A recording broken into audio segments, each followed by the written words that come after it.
Welcome back everybody, Maverick here. We've taken down the 6 worlds. We just took on Chimp Caverns. Had a little bit of trouble at the end, but we beat it.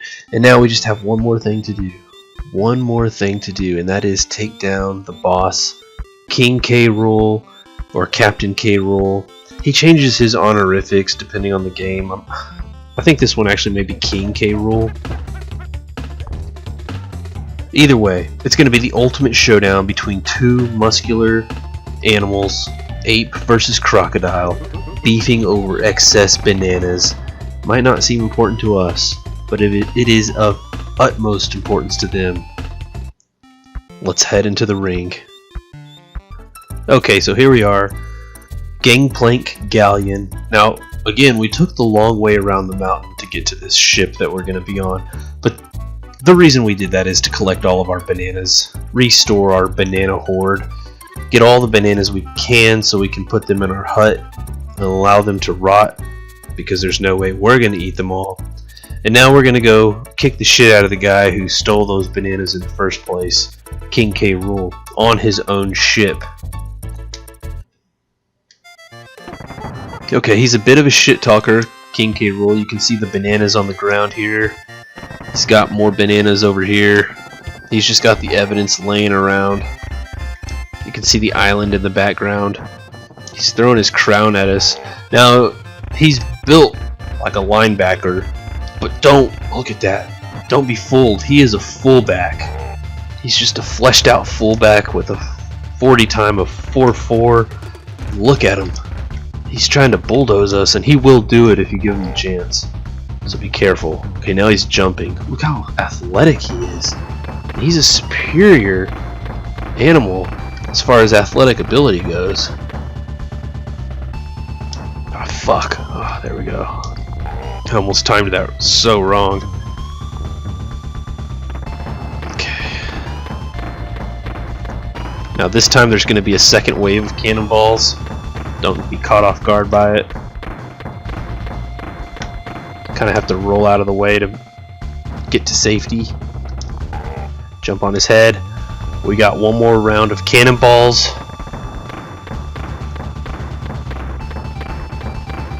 Listen to that music. It's intense. Whew, that one was close. Oh, they're coming back for a third round. Okay.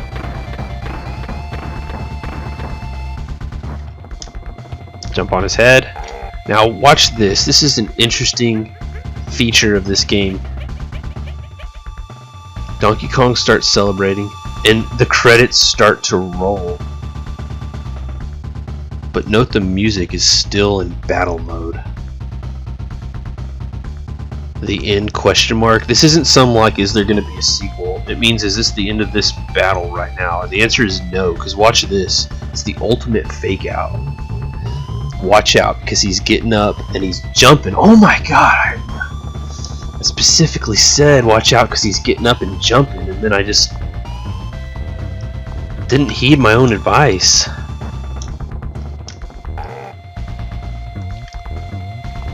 Okay, where are you going? Whew, that was close. Did he take us home? Is that it? That's it.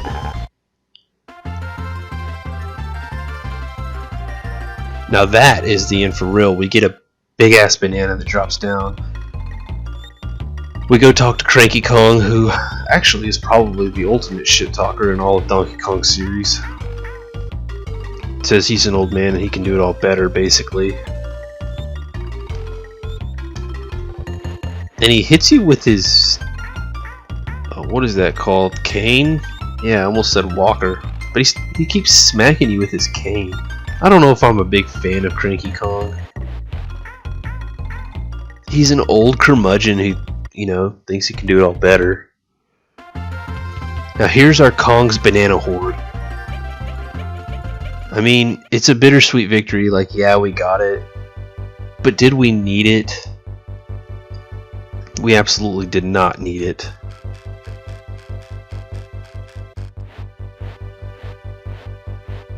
And so we're just that asshole monkey going around collecting more bananas than we need. hoarding them from people who could probably be eating them, we could solve a lot of hunger problems. But this game is kind of... Oh, Manky Kong, I hate that thing. This game has kind of gaslighted us into thinking that accumulating a hoard of bananas is the ultimate end goal. Croctopus. Now, I'm critical of the storyline, sure, and whether there's integrity in it, but I will say that this game is a classic, an all-time classic. Now, why is it an all-time classic? A lot of things go into that.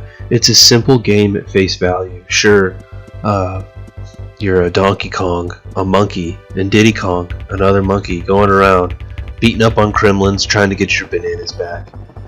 So how does that equate to a classic game? Well, this was well before online play. In today's gaming experience, you can jump online, get in an online gaming lobby, meet with people from around the world, connect with them, and have a shared gaming experience. That wasn't the case in the 90s, especially not in 1994. That was still a dream that people hoped to one day achieve. Now, this game, what it had to do to obtain a similar experience and why it was so successful is that it had to pack that shared experience into a cartridge and export it around the world. That is not an easy thing to do, to capture, the magic that goes into a game that can take someone sitting at home and transport them to a magical place where they get lost in a realm, in this case Donkey Kong Island, and just immersed in a video game where they're having fun but they're also being challenged. That was a heck of an accomplishment. I mean, for example, the first time I played this game was in small town USA at a friend's house, and he had this shitty sunroom where the AC didn't really work and the sun was shining on it all day, and we would sit on the floor in front of this small TV. We'd sit on these wicker mats that were uncomfortable, but that didn't matter because we're just trying to enjoy ourselves. And we would sit down and play this game, and we would get to the second, third, fourth world maybe, and if we were lucky further. But we had a hard time progressing through this game, and because of that we spent a lot of time playing it together. And that's the case with so many people, whether it was with yourself and you can reflect back on it one day, or with a brother, a sister, someone in your family, or a friend. You had a lot of shared experiences playing this game with people, and because they captured all of that experience in a cartridge and sent it around the world, even if you didn't play with somebody, if you run into somebody who has played this game before, they have a similar experience as you. And so in a gaming community that was otherwise disconnected in 1994, this game and other classic games along with it at the time found a way to give people a connected experience, a shared experience that they could relate to one another and feel like, hey, I know exactly what you're talking about. I miss those days somewhat, because me and my friend would sit there, drink RC Cola, Coca-Cola knockoff, and eat popcorn all night long trying to play this game. And during the day, if we couldn't get past a level or we got a game over, we'd take a break. We'd walk down the street to the local school, stand outside the gym and play wall ball, talk about how we're going to beat the next level, what we have to do. And that was just the gaming experience back then. It was a little more intimate in that regard. You didn't get to play with as many people, but the people you did play with, you formed meaningful experiences, you formed memories. And because those memories are so powerful with a game like this, and so many Super Nintendo, N64, PlayStation, all those classic consoles before online gaming, that's why this game is a classic from its era, and a classic in today's world. And it rolls us back to the first. Okay, and that's it for our playthrough of Donkey Kong Country for the Super Nintendo. An all-time great, and I'm glad we played through it. I had a ton of fun reliving my experiences with it, playing through it. I hope you enjoyed watching it. And I'll see you all next time.